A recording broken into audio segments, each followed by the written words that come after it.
আসসালামু আলাইকুম, আমি রুহুল আমিন। আপনারা দেখছেন বিডি ফোর হুইলস। ভিউয়ার্স, নিশান সানি আমি যেটা এখন ড্রাইভ করতেছি, অনেকেই সেকেন্ড হ্যান্ড গাড়ি কেনার ক্ষেত্রে টয়োটাকে প্রাধান্য দেয়। এটা অবশ্য যৌক্তিকও। আপনি টয়োটা গাড়ি যখন কিনবেন তখন তার রিসেল ভ্যালুটা ভালো পাবেন। আপনি প্রথম সেকেন্ড হ্যান্ড গাড়ি কিনলেন, হয়তো বা কোনো কারণে, কোনো সমস্যার কারণে বিক্রি করতে হবে, সেল করতে হবে, তো সেক্ষেত্রে দেখা যায় টয়োটার গাড়িটা আপনি খুব সহজেই বিক্রি করতে পারবেন। সেটা টয়োটা করোলা হোক, টয়োটা এক্সিও হোক, বা টয়োটা এলিয়ন প্রিমিও, যেটাই হোক, খুব সহজেই সেল করা যায়। বাট যখন আপনি নিশান ব্র্যান্ড, এই ব্র্যান্ডকে চুজ করবেন, তখন আপনি কিন্তু, যেহেতু আমাদের দেশে নিশানের গাড়িগুলো নিয়ে অতটা ক্রেজ নাই, হ্যাঁ, যতটা টয়োটা নিয়ে আছে। সো আপনি অবশ্যই এই দিক দিয়ে একটা ডিসঅ্যাডভান্টেজে প্রথম থেকেই থাকবেন। তো এই ডিসঅ্যাডভান্টেজ মাথায় নিয়েই কিন্তু আপনাকে নিশানের গাড়ি কিনতে হবে। আর নিশানের গাড়ি আমি বিগত প্রায় 3-3.5 বছর থেকে এই গাড়িটা চালাচ্ছি। আপনাদেরকে আমি বাড়িয়ে বলবো না, বিলিভ মি, খুব ভালো পারফরমেন্স। হ্যাঁ, আমি মেকানিকের কাছে বা ওয়ার্কশপে এই গাড়িটা নিয়ে যাওয়াই লাগে না, জাস্ট মাত্র ইঞ্জিন অয়েল ড্রেন করার জন্য। আর টুকিটাকি যে প্রবলেমগুলো আছে, একদমই সেগুলোকে প্রবলেম আমি মনে করি না। মেজর প্রবলেম বলতে এই গাড়িতে একটা প্রবলেম ছিল, সেটা হলো স্টিয়ারিং যে মোটরটা, হ্যাঁ, সেই মোটরের প্রবলেম ছিল, সেটা আমি চেঞ্জ করছি। সেটাও অনেকেই বলে যে অনেক দাম, হ্যান ত্যান। তা না, একদম টয়োটার পার্টসের মতনই দাম। সম্ভবত 4,500 কি 5,000 টাকা নিয়েছিল। সো সেটাও আমি ঢাকা থেকে আনাইছিলাম একদিন, জাস্ট একদিন, ওটা কোনো ফ্যাক্টই ছিল না। সো আজকে আমি আমার এই গাড়ির একটি শর্ট ওনার রিভিউ দিব। সো আপনারা অনেকেই হয়তো নিশান সানি কেনার চিন্তাভাবনা করতেছেন, তাদের জন্য একটা হেল্প হবে আমার এই রিভিউ। সো পুরো ভিডিওতে সঙ্গে থাকুন, আর ভিডিওতে অবশ্যই লাইক দিয়ে দিন ফর অ্যালগোরিদম লাইক বোঝে। লাইক যদি বেশি হয় তাহলে অ্যালগোরিদম এই ভিডিওটাকে সাজেস্ট করবে। সো যারা নিশান সানি কিনতে চাচ্ছে তাদের উপকার হবে। সো আমরা একটা ছোট্টখাটো জ্যামে পড়ে গেছি। আমি বগুড়া শহর থেকে বের হলাম, যাচ্ছি শিবগঞ্জে, মেইন রোডে উঠবো, অর্থাৎ হাইওয়েতে উঠবো, ঢাকা রংপুর হাইওয়েতে। এই হাইওয়েটা আন্ডার কনস্ট্রাকশন হাইওয়ে। সো আমরা বাদবাকি কথা হাইওয়েতে বলবো, সঙ্গেই থাকুন।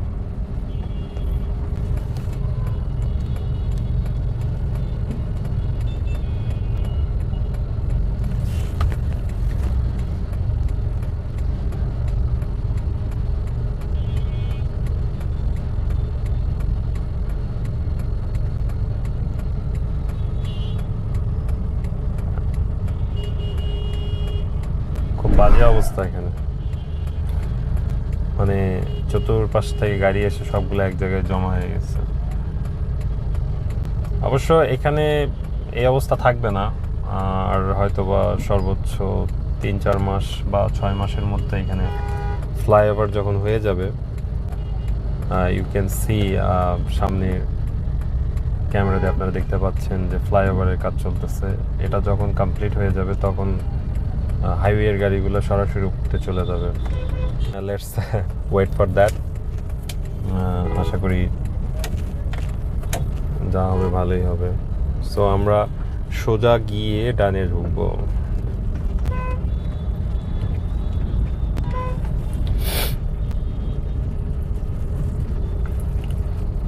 ও আই সি, ট্রেন আসতেছে ভিউয়ার্স। সো এখানে পড়ে গেছে।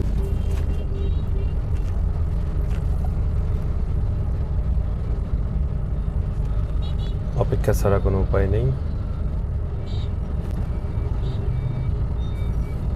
সামনে দেখতে পাচ্ছেন এই যে রেল লাইনের, আপনার এটাকে সিগন্যাল পড়ে গেছে।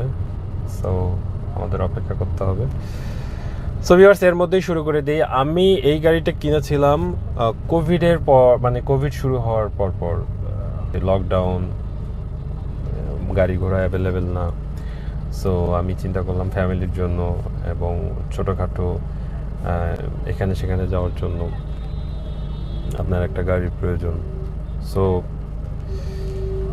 আমার বাজেট বেশি ছিল না, আন্ডার 10 লাখের মধ্যে একটা বাজেট ছিল। সো আমি অনেকগুলো গাড়ি দেখেছিলাম, করলা দেখেছি, তারপরে আপনার 110, 111। আমার বাজেট প্রাথমিক দিকে 5-6 লাখ টাকা ছিল। পরে এটা এক্সটেনশন করতে করতে করতে আমি 10 পর্যন্ত নিয়ে যাই। এরপর আমি কিছু ইউটিউবে ভিডিও দেখা শুরু করি। ইউটিউবের ভিডিওগুলো দেখে অনেক হেল্প হয়, এবং বাইরের দেশের কিছু ভিডিও দেখি। প্রথমের দিকে আমার টয়োটা গাড়ি ছাড়া আমি কোনো কিছু চিন্তা করতেছিলাম না। পরে আমি দেখলাম যে না, আমি যদি একটা আপগ্রেড ভার্সন বা আপগ্রেড গাড়ি নেই, মানে এই বাজেটে, তাহলে আমাকে অন্য ব্র্যান্ড নিতে হবে। সেক্ষেত্রে হয় নিশান, না হলে হোন্ডা, এগুলো চিন্তা ভাবনা করতে হবে। বাংলাদেশে আপনি প্রথম দিকে গাড়ি কিনতে গেলে আপনি এই গাড়িগুলো কম দামে পাবেন, বিক্রি করতে গেলে আবার আপনাকে লস করতে হবে। সো আমি এই গাড়িটা ইউটিউবে দেখার পর আমার পছন্দ হয়ে যায়। আমি ওদেরকে বলি গাড়িটা আপনারা রাখেন, আমি আসতেছি। সো আমি পরের দিন ঢাকায় চলে যাই এবং গাড়িটি সচক্ষে দেখি, এবং দেখার পরে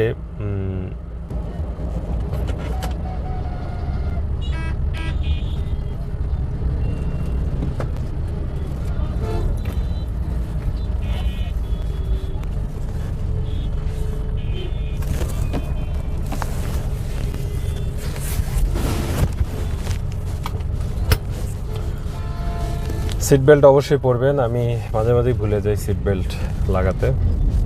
সো আপনারা সামনে দেখতে পাচ্ছেন ফ্লাইওভারের কাজ জোরে সোরে চলতেছে। সো যেটা বলতেছিলাম যে আমি এই গাড়িটা কেনার জন্য ঢাকায় চলে যাই, এবং আমি গাড়িটা খুব ভালোভাবে পর্যবেক্ষণ করি। যদিও আমি সাথে কোনো টেকনিশিয়ান বা ড্রাইভার কাউকেই নিয়ে যাইনি, আমি এবং আমার ছোট ভাই চলে গেলাম ঢাকায়, এবং তারা অনেক হেল্পফুল ছিল। তাদেরকে আমি অ্যাপ্রোচ করলাম যে আমি গাড়িটা কোনো অ্যানালাইজিং সেন্টারে নিতে চাই। তারা উইলিংলি বললো হ্যাঁ ঠিক আছে, আপনি নিতে পারেন, কোনো সমস্যা নেই। আমি নাভানা অ্যানালাইজিং সেন্টার নিয়ে গেলাম গাড়িটা, এবং তারা যেটা ফি নিয়েছিল আমার থেকে 5,000 টাকা। 5,000 টাকা নেওয়ার পর তারা পুরো গাড়ি অ্যানালাইসিস করে, এবং অ্যানালাইসিস করে একটা কমপ্লিট ডায়াগনস্টিক রিপোর্ট আমাকে আমার হাতে দেয় কাগজে, যে এখানে এখানে আপনার প্রবলেম আছে। তবে আসার বিষয় হলো খুব বেশি মেজর প্রবলেম ছিল না। পুরাতন গাড়ি হিসেবে যে টুকিটাকি প্রবলেম থাকে, আপনার এয়ার ফিল্টার আর হচ্ছে ব্যাটারি একটু প্রবলেম ছিল, আর টুকিটাকি যে সমস্যাগুলো ছিল সেগুলো তাদেরকে জানালাম, তারা এটা ঠিক করে দিয়েছিল।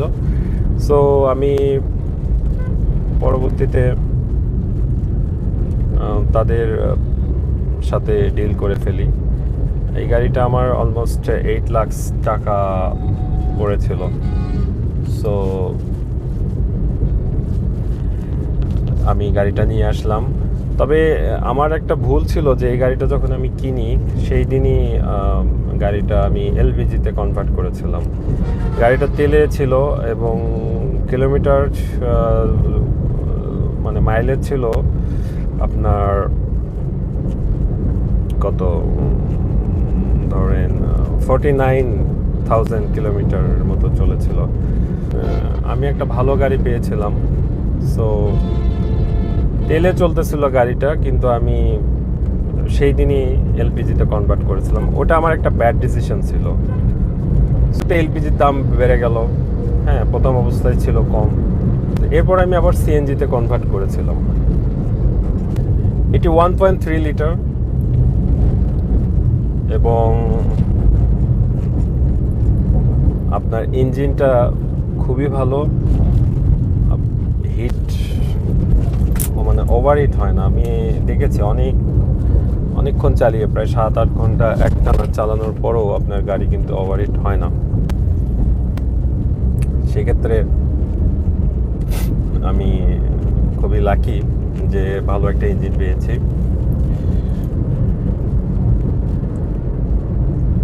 এরপর গাড়ির টায়ার কন্ডিশন ভালো ছিল সেই সময় আমার, এবং কিছুদিন আগে জাস্ট টায়ারটা চেঞ্জ করলাম। তাছাড়া আপনার টায়ার কন্ডিশন ভালো ছিল। এক্সটেরিয়র যে কন্ডিশন, আপনার কালার, এটা হোয়াইট পার্ল কালারের গাড়ি, রং ঠিকঠাক ছিল, কোথাও কোনো অ্যাক্সিডেন্টাল হিস্ট্রি ছিল না। জাস্ট ঢাকা শহরে চলেছে, তো এটা আপনার একজন ব্যাংক কর্মকর্তার গাড়ি ছিল, ফার্স্ট পার্টি। তো সেক্ষেত্রে ঢাকার ভিতরে গাড়ি চালাতে গেলে টুকটাক স্ক্র্যাচ পড়ে, সেটা অ্যাকসেপ্টেবল। তাছাড়া কোনো সমস্যা ছিল না।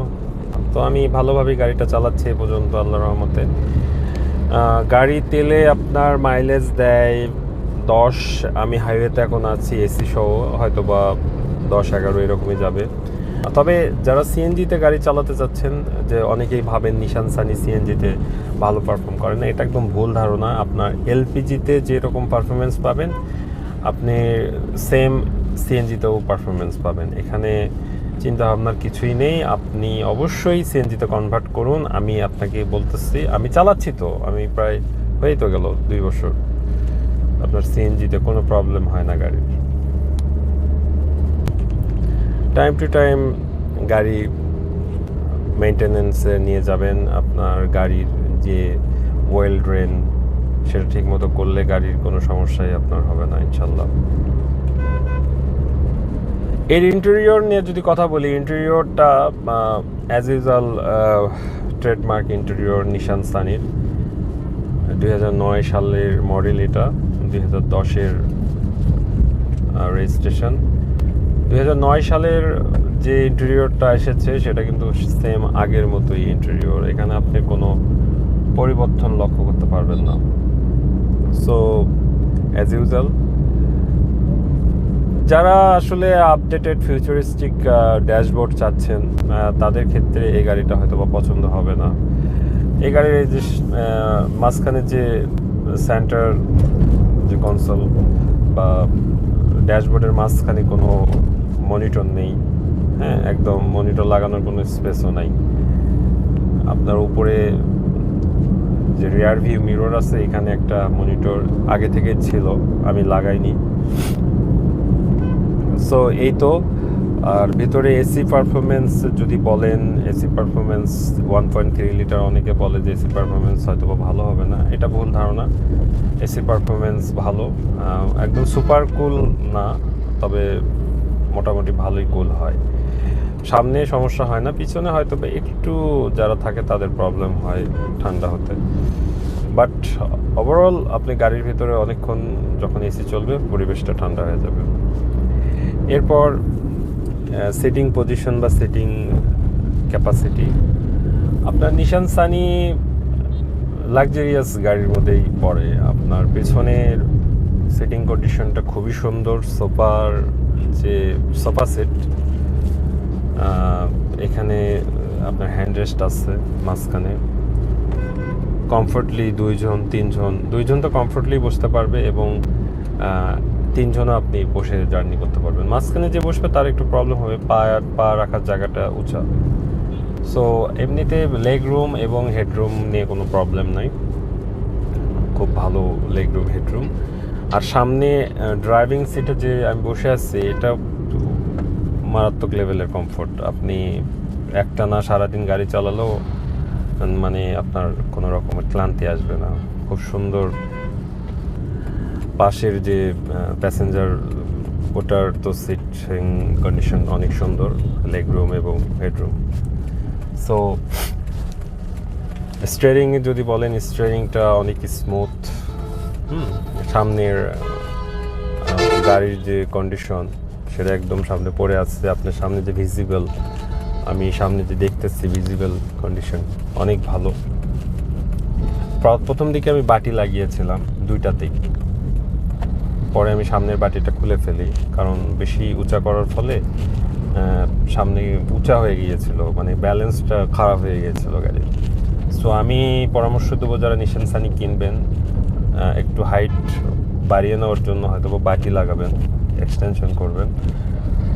তো তাদের আমি পরামর্শ দেবো পিছনে শুধু লাগাবেন, সামনে লাগাবেন না। এক্ষেত্রে আপনি গাড়ি চালিয়ে মজা পাবেন, সামনে পড়ে থাকবে এবং সামনে ভিজিবিলিটিটা ভালো হবে। আর এই গাড়ির টার্নিং রেডিয়াস খুবই ভালো, আপনি অল্প জায়গার মধ্যে গাড়িটা ঘোরাতে পারবেন। ঠিক আছে, গাড়িটা কম্প্যাক্ট, কোনো ধরনের সমস্যা হয় না, সব জায়গায় অনেক ছোট ছোট রাস্তার বিরুদ্ধে পার হয়ে যাওয়া যায়। সো আপনারা যারা নিশান সানি কিনতে চাচ্ছেন, আপনারা গাড়িটা কিনতে পারেন, কোনো সমস্যা নেই। অল্প বাজেটের মধ্যে খুবই সুন্দর গাড়ি।